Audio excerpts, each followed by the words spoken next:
Hello, everyone. Welcome to another episode of the Cybersecurity Recruiter podcast. Today, I'm joined by Tommy Donnelly. How you doing, my man? How are you doing?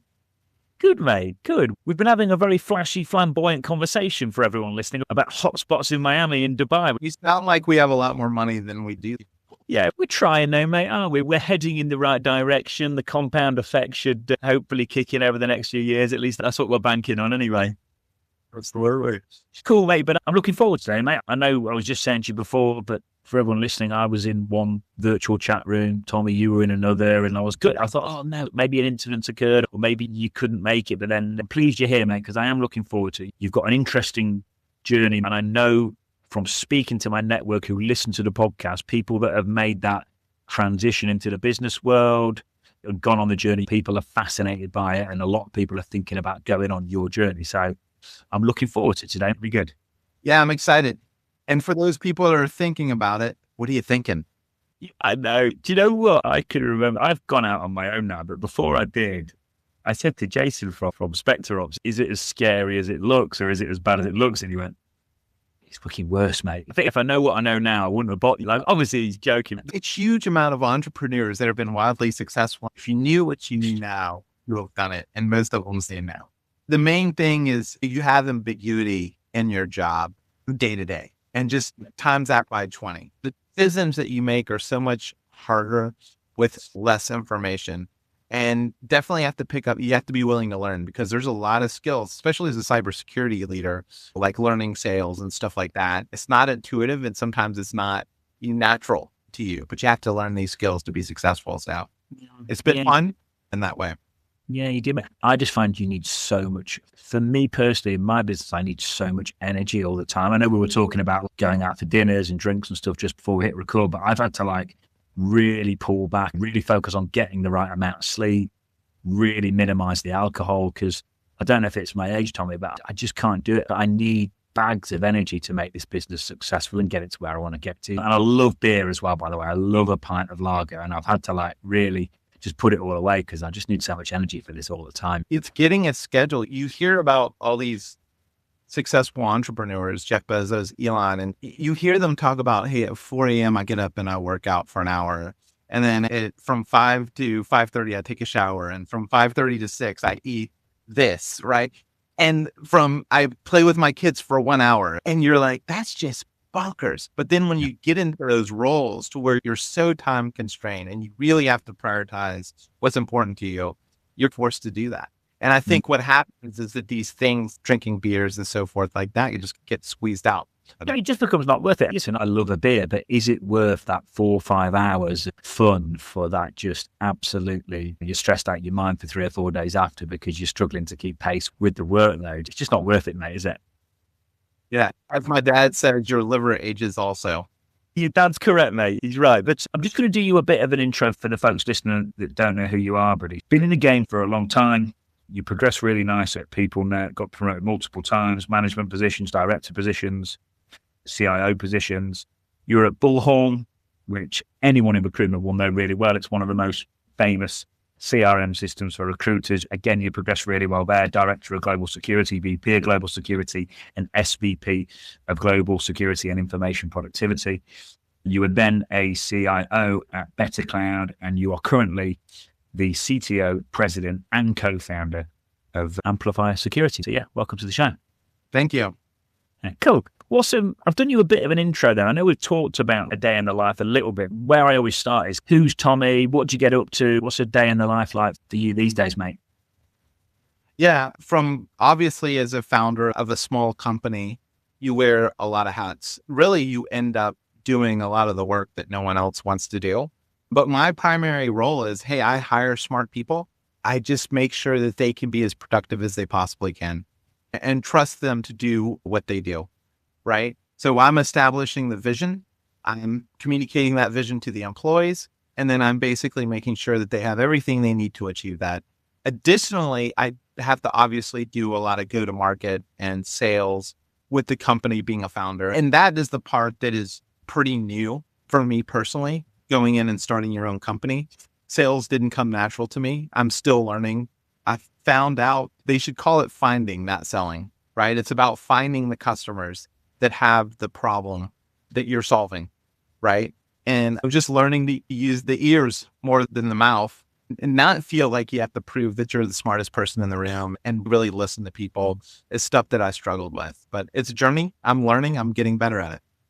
Yeah, thanks, mate. The listening one, it sounds simple, but active listening skills I've had to really make sure my active listening skills are at least half decent, because otherwise you can't host a podcast. And it's easier said than done. A lot of people are thinking about what they want to say next rather than actually listening. And it's harder than you think, mate, to be a good listener, isn't it? You go through multiple stages. Look, when I started this, I was a horrible listener, right? I'm just thinking about how am I going to prove to myself that I'm a technical person, that I know what I'm talking about, that I'm visionary. And you learn to listen a little bit, right? And you think you're good at it. And until you try to go sell something, you realize that there's so many more levels beyond basic listening skills that you really have to achieve. And I'll say also, going into the sales aspect of things, I put sales as one of those jobs that everybody should do at least once in their life. Waiting a table, selling something to a product, cold calling people and trying to get people interested in a product. It really gives me a lot of empathy for the people that have to do that on a day-to-day basis. And I know how I treat people as a CISO and a CIO. And I just apologizing to everybody out there, if you're listening, for having to deal with me as a customer or as a prospect. And that's why you were so nice to me then, mate, when I called you out of the blue on the phone. I was like, oh, he's very nice. He's not a fully cold call, but I've grabbed his number off so moving phone. He's being very polite to me. Yeah, that must have been why you were so nice to me that day, mate. This is interesting, right? Because I would say what I've realized, always take a call from a founder or somebody that started their own business, and no matter what it is, right? Because there's really only two options that happen with this.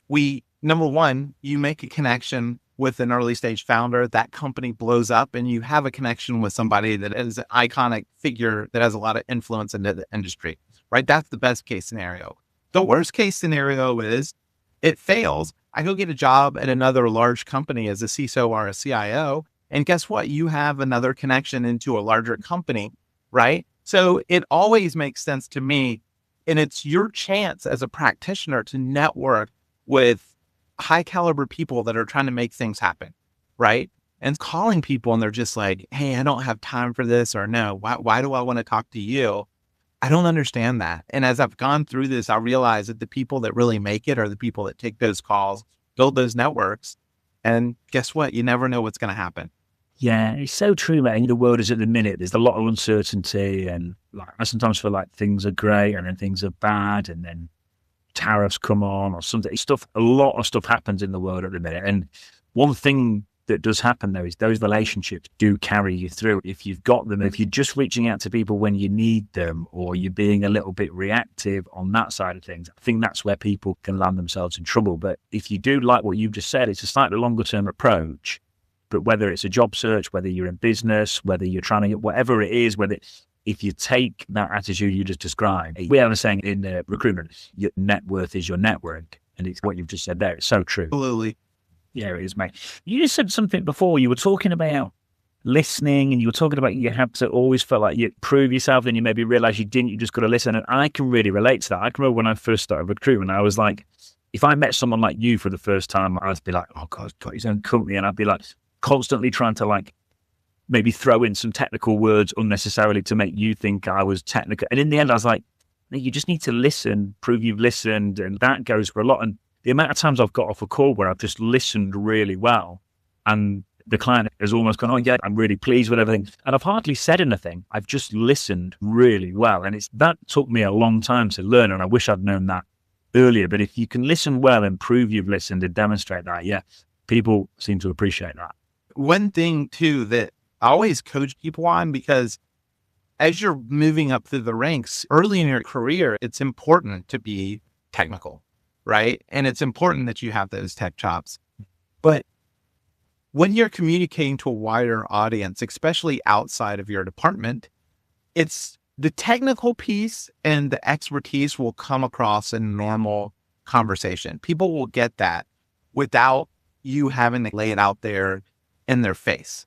And that's the thing, is when you have people that come from these technical roles and they get into the director or the VP role, don't try to impress people with how technical you are. Just talk normally and that will come across.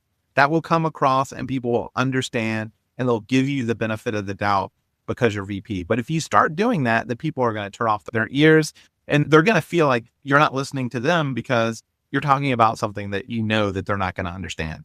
I always tell people, just talk normally. Don't try to force it or prove how smart you are. That stuff will come by. They'll get that naturally in conversations, in natural conversation. You don't have to force it. It's true, mate. I think as well, a lot of that comes with confidence as well. If you're worried or insecure about things, you might try to overcompensate. But if you're trying to overcompensate, you're right. It comes across as disingenuous. And then people are just, the connection and the vibes kind of, maybe not totally gone, but you haven't done yourself any favors. And that's important because one of the things that really helped me, I think, in my career as a security leader, so security leaders in the past, they don't feel like they have the right to communicate with the whole business and no one should know that they exist, right? That's how people thought of cybersecurity. And cybersecurity leaders were typically technical people. They were doing audits, they're doing a lot of automation, and they're disposed from the organization. I typically see those people struggle. I think because I was the CIO, also, I learned to interface with the business, to listen to people's problems, right? And then map what we're doing to what the organization is doing. And so those soft skills of interacting with people, getting that executive position is not being the most technical person. It's really being able to align your objectives with the company. Mm-hmm. And that's going to help you get more resources. And that's going to help people try to help you. And so that's really a shift that I see today, is that people have realized, like these really technical CIOs that can't interact with the business or with customers, people are starting to replace those with more outward facing people that can do those types of things. And I don't know if you see that same kind of trend, but we saw it last year, but I think this year as well. I think, GTM, go-to-market hiring is going to be huge. And whatever AI and tech and automation's doing, you always need good salespeople to sell these products and solutions. Yeah, and I just don't think that's going anywhere. I actually think AI is actually, in a weird kind of way, actually creating a need for more of that personalized touch, because I think people like years ago, automated email campaigns we used to do, and they used to work really well. We used to win quite a lot of business off of them. Now, if anything, you probably do more harm than good. So it's interesting how things change. You mentioned as well about selling shouldn't be called selling. It should be called, I think you said, finding the right customers. And I think I know what you mean. And I think I can really relate to this because, again, if you're trying to partner with the wrong people, it's more stress than it's worth. And maybe in the really early days, if the pressure's on, this is easier said than done. But can you just explain to us more about finding the right customers and what you mean? Yeah, we all build products and we're all proud of those products. The chance of me getting into a room with something and convincing something that they need to dump everything that they're currently working on, buy your product, right, and install it because it's going to have this huge impact is really actually pretty small, because most companies at least plan a quarter in advance and they have OKRs. Even if they're interested, they probably have their plans for the next couple of months, and they'll tell you, hey, we're going to do this in 6 months. And then the chances of them remembering you in 6 months are pretty low also. And so it's really about finding the people that are working on that right now, that have that budget, that are looking to solution a problem right now. And those are the people that are going to turn around. They're going to actually, especially in the early days, you have to find those people. I think once you get a little bit of a market name, those people will come to you when the time is right. But in the early days, it's like finding those people that have that specific problem. The other mistake that people make is they go really broad. You're trying to sell a platform. So like really narrowing it down to a specific problem, right? Because you don't have enough market resources or engineering resources to build a platform, right? You have to solve a very specific, start small with a small problem. Then your marketing is more focused. You'll feel like your ICP is shrinking, but in reality, that's all you can serve with a small company, is a small market with a specific message, and find the people that have that specific problems. And then once you start getting market traction, then you can start expanding on those capabilities, and you can start building the platform that's the longer term vision, right?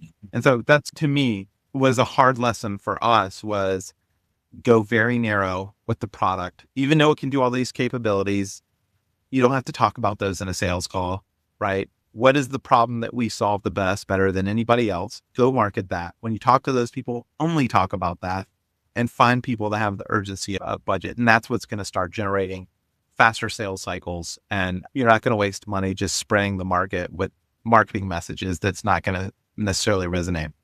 Most people that work in a startup are pretty creative people. And so everybody's got these cool ideas, right? But it really just needs to be something small and you don't have to charge that much. And then we can add value and go from there. Validate that something small. Especially if you're taking a round of funding, right? You might have to pivot a couple of times. If you build a platform, you're going to burn through your money. You're marketing the CISOs or a general marketing message. But if we go narrow, it's a lot cheaper. It's cheaper to develop. It's cheaper to market.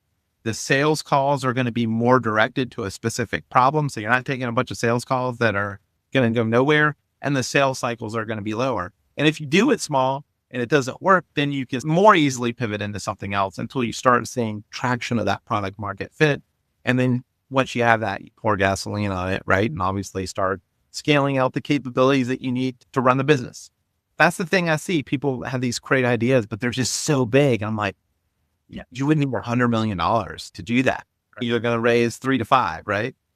It's true. When I'm listening to you there, and everyone thinks that they worry about what they're missing out on instead of what they're going to gain. But I can relate it to recruitment because years ago, before remote working came, recruitment was easier because everyone would be in one area. You would map out all the companies in that area. Everyone was like mainly on site every day, going back years and years. And it was like you had a small market that every single like hiring manager and every candidate in that area. So when you got a search, you were quicker to complete on it. And on the winning the new business side, like everyone just knew who you were and your relationships were probably stronger. Whereas now, like I can go across the whole of the US, but just listen to you there and I'm like, I wonder if we're going a little bit too broad on because like cybersecurity across the whole of the US, like that's big. Do you know what I mean? And we do it and it works. But I'm sat here thinking, hang on, maybe we could refine this because, yeah, inch wide, mile deep is the phrase out. Exactly. Yeah. And at scale, you can do it. If you have money, you can do it, right? Yeah. But it's hard because you're going to have some success doing it. Really, the question is like, how do I optimize the business to have the best returns for what I'm doing and provide the service that I want and need for my customers? But yeah, it's interesting. Right. And it's one of those hard, ambiguous decisions that we have to make as leaders. Yeah, cool, mate. I'm going to ask you about the transition. So the last role you had was SVP and now you've gone out and you're on the entrepreneurial journey. So I'm definitely going to ask you about that leap in a minute because I know there's a lot of people that are on it, maybe slightly behind you or maybe slightly further ahead or about the same. But there's a lot of people that have thought about it and never done it. But before I do, you asked about hiring the best people and trusting them to do what they do best.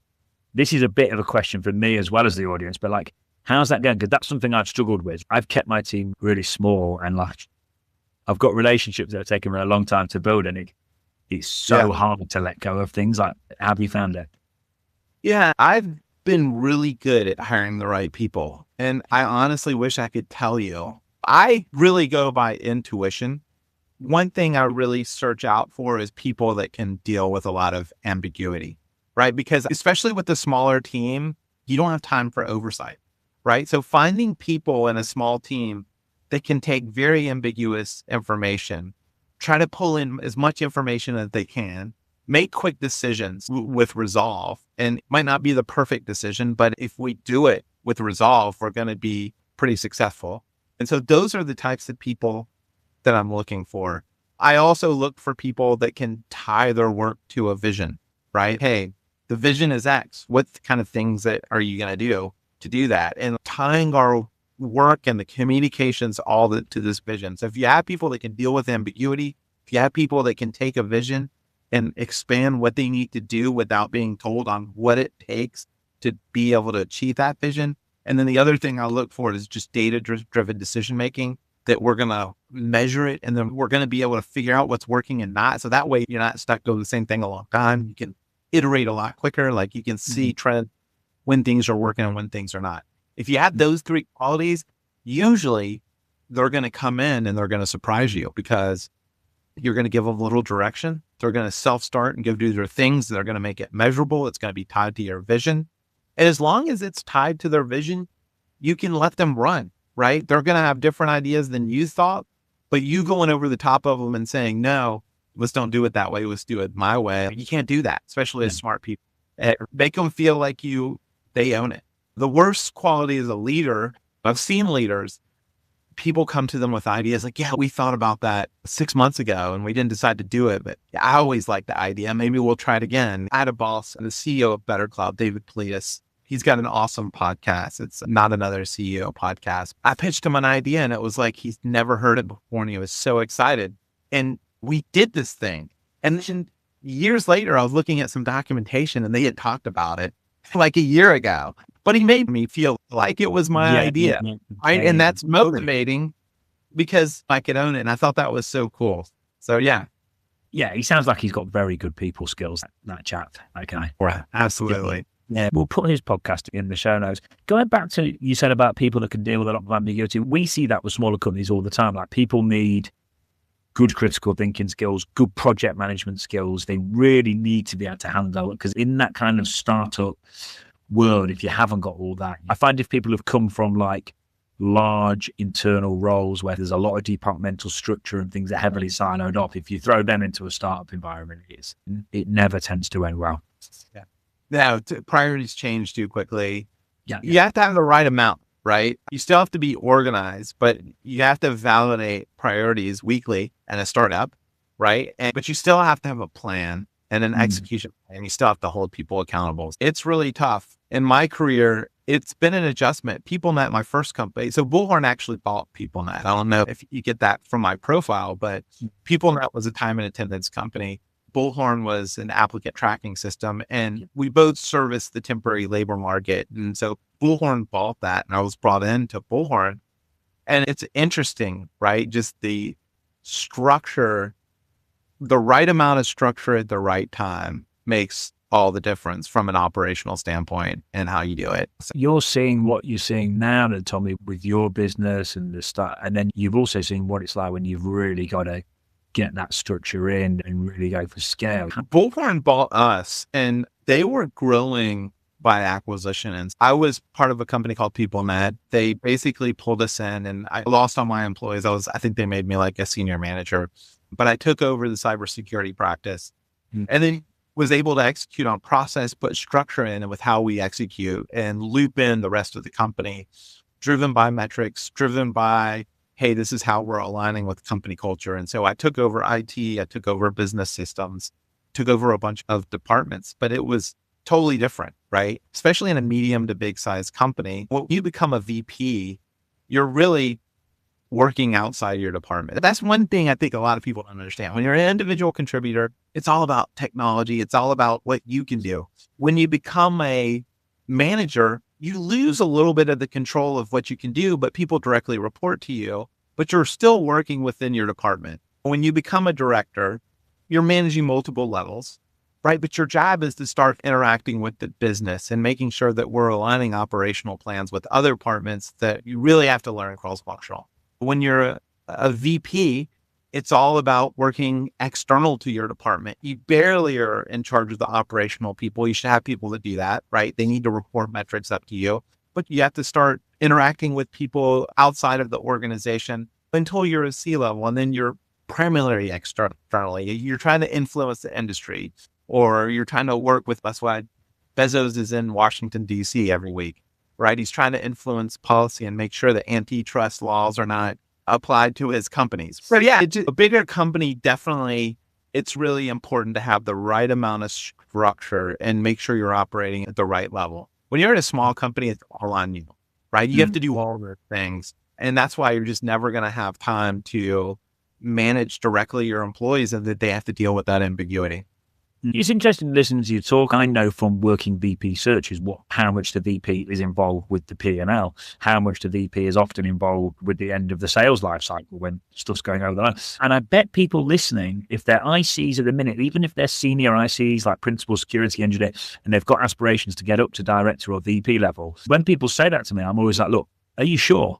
because you might love it. Look, he's honestly managing the P&L and really tracking the margins as they get squeezed. As the MSSP that you're working for scales really quickly, he's tracking all that and really what you want to do. Understanding it's the different things that you're mapping to. Most people don't even know the difference between, if you ask people who are coming through the ranks, okay, you're a director. Oh, I want to be a VP. Okay, do you know what a VP does? They're like, yeah. I'm like, okay, we'll write it down. Yeah, it is. And look, obviously some people love it and thrive in those roles and they're super stimulated. But yeah, it is definitely important for people. I also think that with red teaming as well, Tommy, like red teaming, people think they hear about popping shut. But the reality is when you're on a red team engagement, sometimes that is like a lot of waiting around and not doing a lot. But yeah, I don't think people always realize the ins and outs of various different roles, especially on the more commercial ones. Absolutely. Yeah. But you've got me thinking, I need to focus more on my own internal hiring this year. Someone said on the previous podcast to me, he was like comparing me to like construction, like the builder who's always doing other people's buildings and finishing them up, but then you go to his house. I'm not thinking about my own teams. So you're SVP at Bullhorn, the acquisition's been made, you're getting on, things are going well. I'm imagining life's pretty stable. I'm imagining the money's pretty good at the level you were at. And then you'd have to let me know what's gone down. You've got it one more and you've gone, I'm going to make the leap. I went to BetterCloud after that to be the CIO and CISO. And of course, yeah. I had been in the staffing, no offense to staffing, but I had been in the staffing business my whole life, whether it was in time and attendance with PeopleNet or Bullhorn. And I love technology. I love solving problems with technology. And so BetterCloud allowed me to get into a role to where I'm a technologist at a technology company.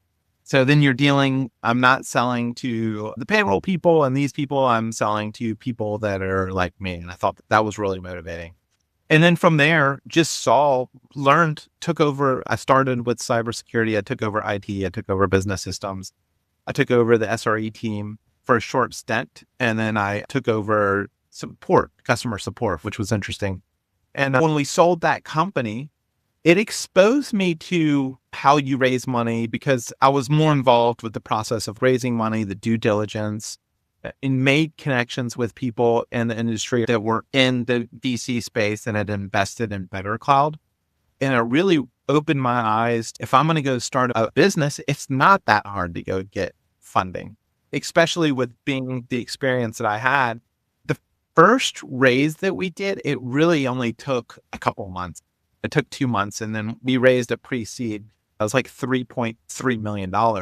And we were off to the races. So it's just taking that first step and committing. A lot of people try to do a side gig, but I just think that if you go wholeheartedly into it, it has to be 100%. Doing a side gig, you're not going to build an iconic company. So if you're going to do it, go. And if you're bootstrapping it, it's got to really be your primary focus or you'll never get there.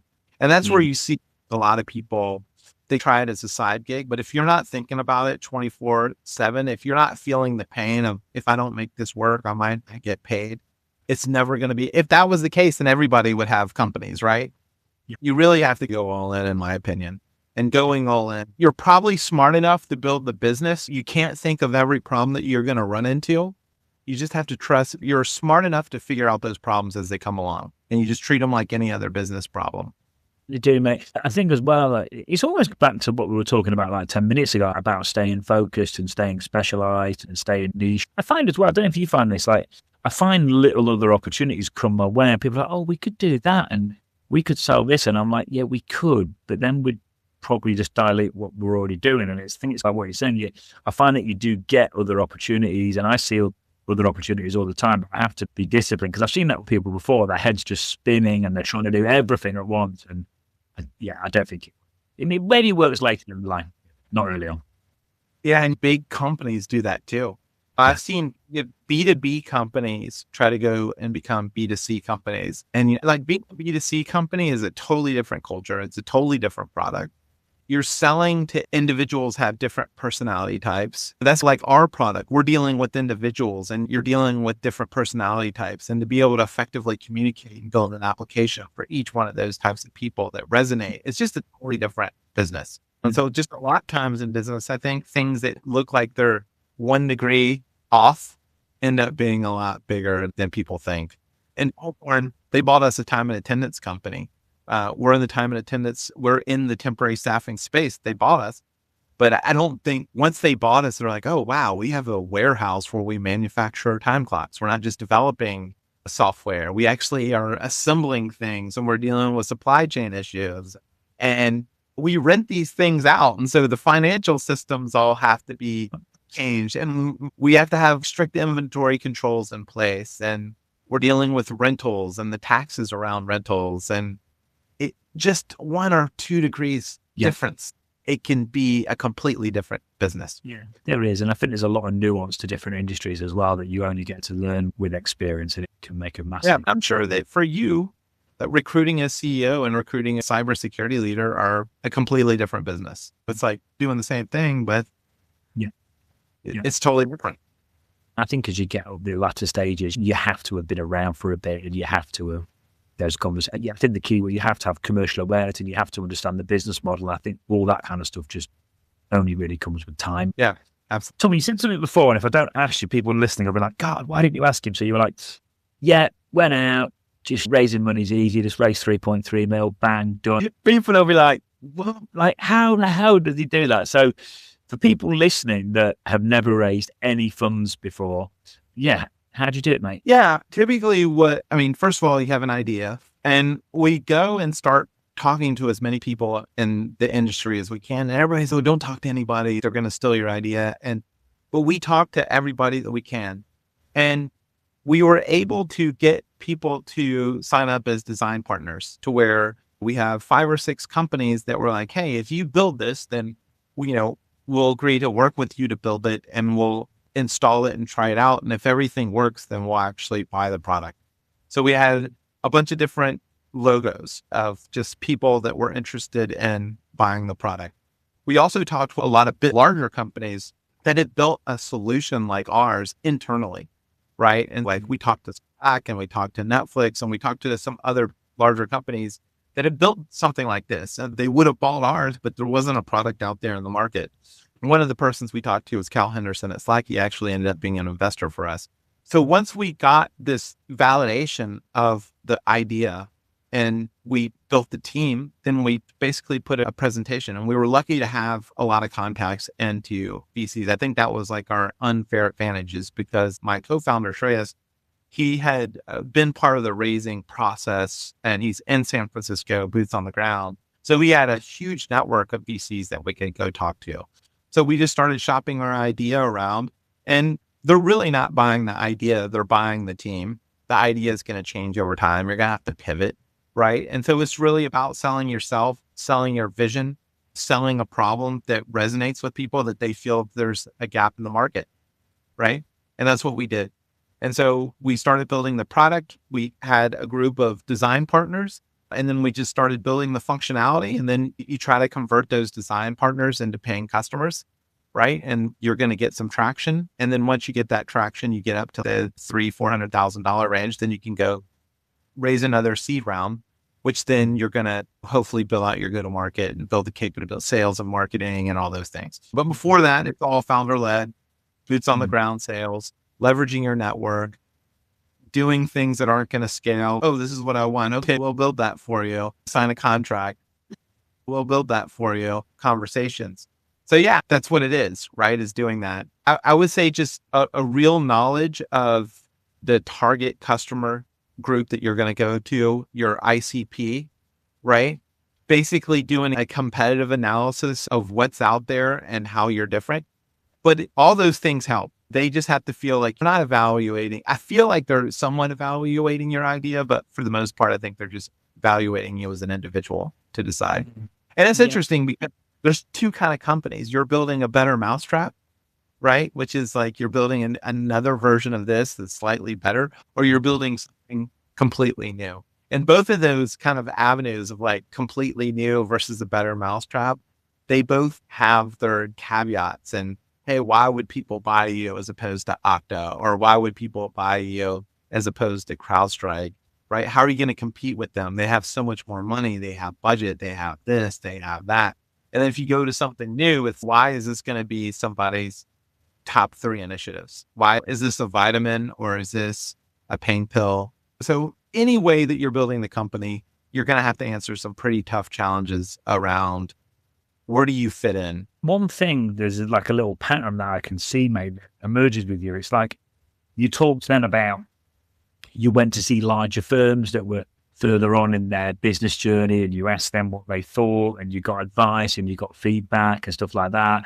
And then you went to BetterCloud. At BetterCloud, it was almost like you were getting paid to learn. You saw them raise funds. You got into the technology. It's like you've done some, I think for everyone listening, to give a little bit of a summary of the learnings I've taken over what you've just said for the last 5-10 minutes, which is you've been paid to learn and you've thought that you've been quite intentional. Like you've gone and spoken to those people that are further ahead. You've gone to BetterCloud, not for a wage. You've gone to BetterCloud to learn and develop and provide you with key skills now that are, I'm imagining, instrumental in getting your business to where it is today and further. Absolutely. When I was talking to BetterCloud, I had more lucrative job offers than BetterCloud, but I knew that I could learn from the leader, right? And I knew that I would be exposed to a lot of things that I wouldn't be exposed to normally, especially the Silicon Valley ecosystem of venture capital and everything. So those were me trying to figure. I always knew that I wanted to start my own company. It's just, how do I piece it together to where I can get the skills that are required to take the next step in my career? I love this, mate. I've always wanted to do more podcasts where we talk about the commercial side and raising, because I think there's a lot of people in the cybersecurity space that just would never have any idea that any of this is possible. I've had friends that have leveraged up against recurring revenue streams within their business. I've had friends that have separated, got a value on the brand, so they pull the brand away from professional service fees, they pull the brand away from recurring revenue, and they can leverage up against the brand. They can leverage up against that revenue stream. So yes, you can go to private equity and VC, but there's all these other ways to raise money, and like people just don't even realize there's this other friend. It reminds me of you a bit, because you were like, yeah, let's go out and get the money. And he's, Tom, never ever let money get in the way of a good idea. Whatever you like, don't worry about the money. And I'm always like, yeah, but hang on, we've got to worry about the money a little bit. But it's like what you said, if you know what you're doing. It's weird because you really realize that money is just a commodity when you're going through this thing.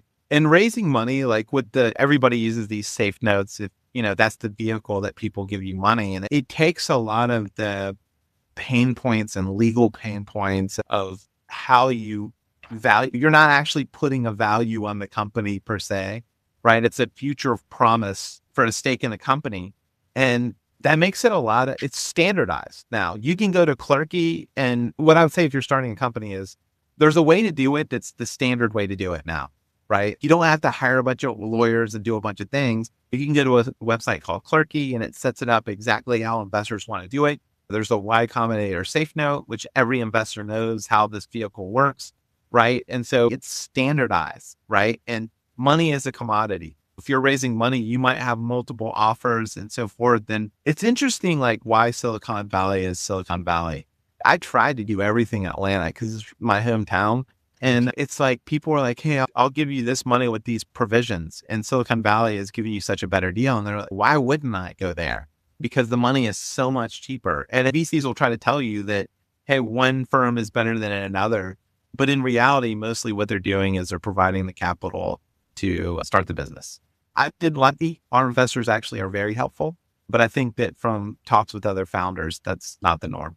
I've had companies that I've hired for and it's been going great and I'm hiring people there and it's great. And then the wrong investor comes in and it just, like to say, it kills the vibe would be an understatement. Yeah, I think you're well aware of this, mate. But a lot of people, if they're raising, they don't just want to be looking at the money. They want to be looking at what else that investor brings in terms of knowledge and how you get on with each other as well. If you're aligned in terms of what you think is right and wrong and where you want to take things. Yeah, you want somebody that when you're on the top of the hill and you think you're doing great, they're going to tell you like, you're not doing as good as you think you were doing.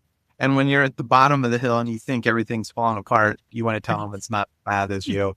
Yeah, as well. Like we talk about San Fran and stuff like that. I don't know this guy, but he's a UK guy, and I think he floated his company in Germany. And someone said to him, if you were floating the same company in the US, they were like, it'd be worth like 8 times, 9 times as much. There's just no better place to do stuff in like the US or San Fran. Like you said, it's just, for whatever reason, everything's just bigger and better.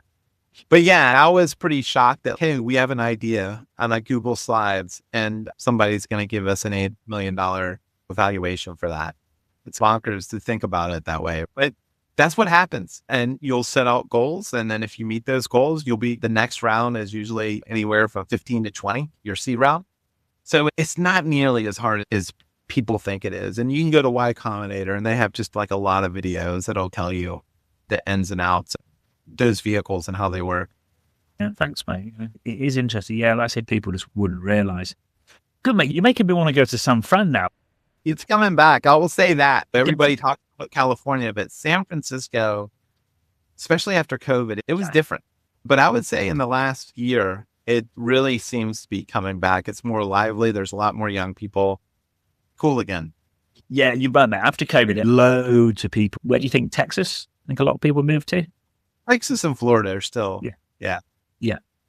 But yeah, no, definitely. I just want to flip over to sales. So the sales side, like you gave some analogies about the chances of someone being ready and all that. And I think that's so true. Like I always think people that are getting into sales, they have this thing about this Hollywood myth, like this ABC, always be closing. And it's no, if that's your attitude, you're just going to annoy everyone you come into contact with. So it's not how sales work. And you explain that at the top of the pod. And it's such a hugely valuable skill set. If I am a founder and I'm struggling with that particular sales skill set, any help for me, mate, on that front? Oh, man. There's a lot of training out there that it's hard because if you're a technical founder, you're trying to figure out kind of two things. Am I horrible at sales or does my product not have product market fit? You're not great at sales, but you also know that you're not sure if your product has a product market fit. So those are the two things you're doing. And it's hard to tell them. It's hard to get feedback or no. But from the sales side, it's hard because like most of us have some sort of conflict avoidance, right? We don't like firing people. And in sales, to really be good at it, you have to qualify leads quickly.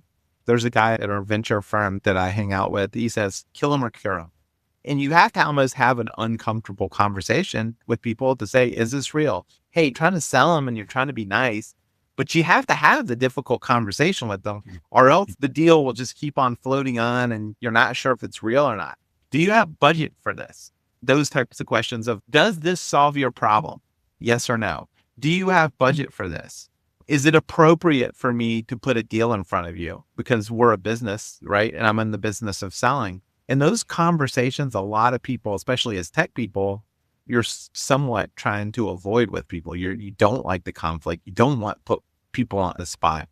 But what you'll find out is that people understand. They understand that you're a business, especially maybe an early stage business. They understand that you have to sell things. And they understand you need to know where the deal is because you're reporting this up to people. Right. So having those conversations and getting the right information out of the people and not afraid to push the deal forward. It's not like you're holding them to a fire, but you have to keep that person accountable to you, making sure that we're doing all the right things to get it. What is the process to get this closed? Where are we in that process? Are you the decision maker? That's an uncomfortable question. Are you the person that can approve this? All those things have to be understood. And it's a bunch of questions that are uncomfortable. And you got to get comfortable with that because otherwise you're going to be reporting deals to the board that aren't real. And that's probably the worst thing you can do, right? Yeah, Tommy, you're right. It's almost like some of the things that favor you in different walks of life don't in sales. Like I've seen like really intelligent people that are really self-aware and like all those things you mentioned. I think if you've got those personality traits are harder. Whereas I've seen it in sales before where I'm trying to say it nicely, but I can't. I've seen it in sales before where people are a little bit thick and they just follow the process and they just go, and they sometimes absolutely fly and nail it because they just follow the process and they just switch off. Whereas if you overthink it, I think sometimes people think you're building a relationship. You can't ask somebody a tough conversation. Yeah. And that's the art of it, is being able to get that information and ask those questions without people being turned off by the directness of the conversation. But yeah, like you said, you got to kill them or cure them as quick as you can because it's finding, right? You need to know if you found something or not. It's a numbers game. Yeah, those are the things. I would say just from start training in general about like product market fit, about selling, about when did I do so. there's some training that I did. It's called TK Kader. And I would say that it would have saved me 6 months to a year if I would have watched this training before I went on this journey, right? So Kader it's Kader, TK, unbelievable. When you run into problems, we'll get called in and we'll have iconic business leaders that are part of the VC firm come and talk to us about problems. And like, this is exactly what TK said to do. So it's pretty cheap. It's $1,500, but it is probably the best founder training that you can ever get. Cool. Send us the link on a LinkedIn DM. Talks about your value proposition, how to iterate quickly on product to find product market fit, how you're approaching sales, what are the right things to do at the right times. And it'll at least give you a methodology to solve the problems for you. Like, you have to solve your own problems, obviously, but it'll give you a methodology of, okay, this is normally how people go about solving these problems. Thanks, mate. Wicked. Last question, mate, because I could keep this podcast for a long time. If we could chat for a while, mate, definitely. But I used to say book, but it can be book, podcast, or anything that's had the most positive impact on you, who made you the best version of yourself that could help the listeners. My favorite business book is The Dysfunctions of a Team, right? And I would say Patrick Lencioni, I think that's pronounced right, but one of the most important things that you can do is you have to work with other people. And so reading that book, it just helps you understand when you have problems with the people that because a lot of people just work and they're not happy about work and they don't understand and they get along with their team. But the team is okay. But like, how do you really get the best out of every person that you're working with? And how do you work within a group to basically be the most productive you can? So I think that book in particularly really taught me like how to identify when there's problems that when we're working, that we're not working together, whether it's personality things or other things. And it really teaches you to come at those kind of situations with empathy and understanding why people are the way they are. Hey, why are you so hung up on this? This person is really hung up on a certain thing in work. And if you really dig in and you just have a conversation about it and have that uncomfortable conversation, you'll usually find out it's rooted in something. Hey, this is where I grew up in a very poor area of this town and we didn't have this and this. And they associate that to this behavior that you're doing. And that's why you're not getting along or something like that. But it really opened my eyes to just, again, listening, take an empathetic approach and trying to understand people. Thanks, mate. I think the more times you do those uncomfortable things as well, it's like exercising that muscle. The kind of easier it gets, or the less hard it is, or the better you get at it. It's just forcing yourself to do these things, isn't it? Yeah, and do it with empathy and listening. Yeah. Right? And guess what? We're going to be more efficient at understanding people and being able to move past things that keep people from being productive and get on with it and be productive together. And that's what it's about. I think that kind of resistance to conflict is probably the biggest thing in business that holds people back, right? They're afraid to fire the people that need to be fired, right? They're afraid to have conversations with their boss. They're afraid to whatever it is. It typically ties back to that. It's like we're all trying to be realizing that you can be a nice guy, but you have to be able to have conversations and be direct with people and understand where people are coming from. Definitely. Thanks, mate. It's been a really good chat. We've gone to places that I didn't realize we were going to go, but it's been really good. It sounds like you're having a good time in Dubai. Yeah, it's all right. And as long as you don't mind the night shift, it's very relaxing mornings, but very intense evenings. But I have to cater for you guys because I'm operating in your market. So I have to cater for the US time zone. So yeah, I'm on the night shift for the foreseeable, but I'm not complaining. Good luck. Cool. Seriously, thank you. That was really good. I took loads of bits from it myself. So I know for a fact people listening will do as well. So yeah, thanks, buddy. No problem.